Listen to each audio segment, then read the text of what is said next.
Hi friends, ಎಲ್ಲರಿಗೂ ನಮಸ್ಕಾರ. KR ಚಾನಲ್ಗೆ ಸ್ವಾಗತ. ನಾನು ನಿಮ್ಮ ರೂಪ. ಇವತ್ತಿನ ನಮ್ಮ KR ಚಾನಲ್ನಲ್ಲಿ ವಿಭಿನ್ನ ರೀತಿಯ ಸಂಡಿಗೆ ರೆಸಿಪಿನ ಹೇಳಿಕೊಡ್ತಾ ಇದ್ದೇನೆ. ಈ ಸಂಡಿಗೆನ ನೀವು ಇದುವರೆಗೂ ಮಾಡಲಿಕ್ಕಿಲ್ಲ, ನೋಡಲಿಕ್ಕಿಲ್ಲ. ತುಂಬ ಸುಲಭವಾಗಿ ಮಾಡಬಹುದು, ತುಂಬ ರುಚಿಯಾಗಿರುತ್ತೆ. ಹಾಗಾದರೆ ಬನ್ನಿ ಮಾಡುವ ವಿಧಾನ, ಬೇಕಾಗುವ ಪದಾರ್ಥಗಳು ನೋಡೋಣ. ನಾನು ಈ ಸಂಡಿಗೆ ಮಾಡೋಕ್ಕೆ ಕೊದನೆ ತಗೊಂಡಿದ್ದೀನಿ. ಇದನ್ನು ಕಲ್ಲಂಟೆ ಅಂತಲೂ ಕರಿತೀವಿ, ಚಿಕ್ಕ ಬದನೆ ಅಂತಲೂ ಹೇಳ್ತಾರೆ. ಇದು ಹಳ್ಳಿ ಕಡೆ ಹೆಚ್ಚಾಗಿ ಸಿಕ್ಕುವಂತಹ ಕಾಯಿ. ವಿಡಿಯೋದಲ್ಲಿ ತೋರಿಸಿದ ವಿಧಾನದಲ್ಲಿ ಕೊದನೆ ಚೊಟ್ಟನ್ನು ತೆಗಿಬೇಕು. ಚೊಟ್ಟು ತೆಗೆದ ನಂತರ ಇದನ್ನು ಈ ರೀತಿ ಜಜ್ಜಿ ನೀರಲ್ಲಿ ಹಾಕಿ ನೆನೆಸಿಡಬೇಕು. ನೀರಲ್ಲಿ ಹಾಕದೆ ಹಾಗೆ ಇಟ್ಟರೆ ಇದು ಕಪ್ಪಾಗುತ್ತೆ. ಈಗ ಪಾತ್ರೆ ಸ್ಟವ್ ಮೇಲೆ ಇಟ್ಟು ಇದಕ್ಕೆ ಹುಣಸೆ ಹಣ್ಣಿನ ನೀರನ್ನು ಹಿಂಡ್ತಾ ಇದ್ದೀನಿ. ನಾನಿಲ್ಲಿ ದೊಡ್ಡ ನಿಂಬೆ ಹಣ್ಣಿನ ಗಾತ್ರದ ಹುಣಸೆ ಹಣ್ಣು ತಗೊಂಡಿದ್ದೀನಿ. ಅದನ್ನು ನೀರಿಗೆ ಹಾಕಿ ನೆನೆಸಿಟ್ಟಿದ್ದೆ. ಆ ನೀರನ್ನು ಇದಕ್ಕೆ ಹಿಂಡಿದ್ದೀನಿ. ಇದೇ ಥರ 3 ಬಾರಿ ಹುಣಸೆ ಹಣ್ಣಿಗೆ ನೀರು ಹಾಕಿ ಹಿಂಡ್ಕೊಳ್ಬೇಕು.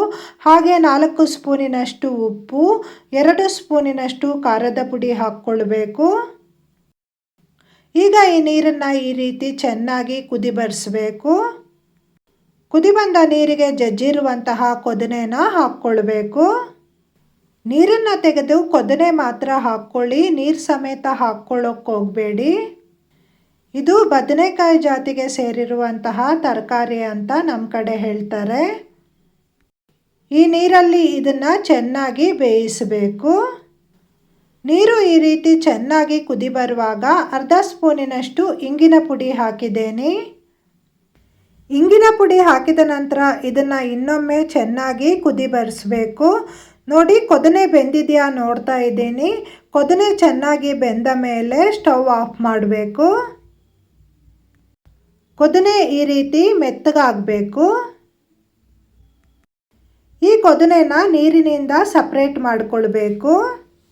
ಕೊದನೆ ಒಳಗಿರುವಂತಹ ನೀರು ಪೂರ್ತಿಯಾಗಿ ಹೋಗಬೇಕು. ಇದೀಗ ಉಪ್ಪು, ಹುಳಿ, ಖಾರ ಪೂರ್ತಿಯಾಗಿ ಹೀರ್ಕೊಂಡಿರುತ್ತೆ. ಇದನ್ನು ಈಗ ಒಣಗಿಸಬೇಕು.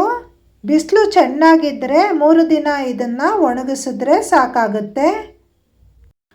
ಬಿಸಿಲು ಕಡಿಮೆ ಇದ್ದರೆ 4 ರಿಂದ 5 ದಿನ ಇದನ್ನು ಒಣಗಿಸ್ಬೇಕಾಗತ್ತೆ. ಈ ರೀತಿ ನೆಟ್ಟನ್ನು ಮುಚ್ಚಿಟ್ಟು ಬಿಸಿಲಲ್ಲಿ ಒಣಗಿಸಬೇಕು. 3 ದಿನ ಇದನ್ನು ಚೆನ್ನಾಗಿ ಬಿಸಿಲಲ್ಲಿ ಒಣಗಿಸಿದ ನಂತರ ಇದು ನೋಡಿ ಚೆನ್ನಾಗಿ ಡ್ರೈ ಆಗಿದೆ.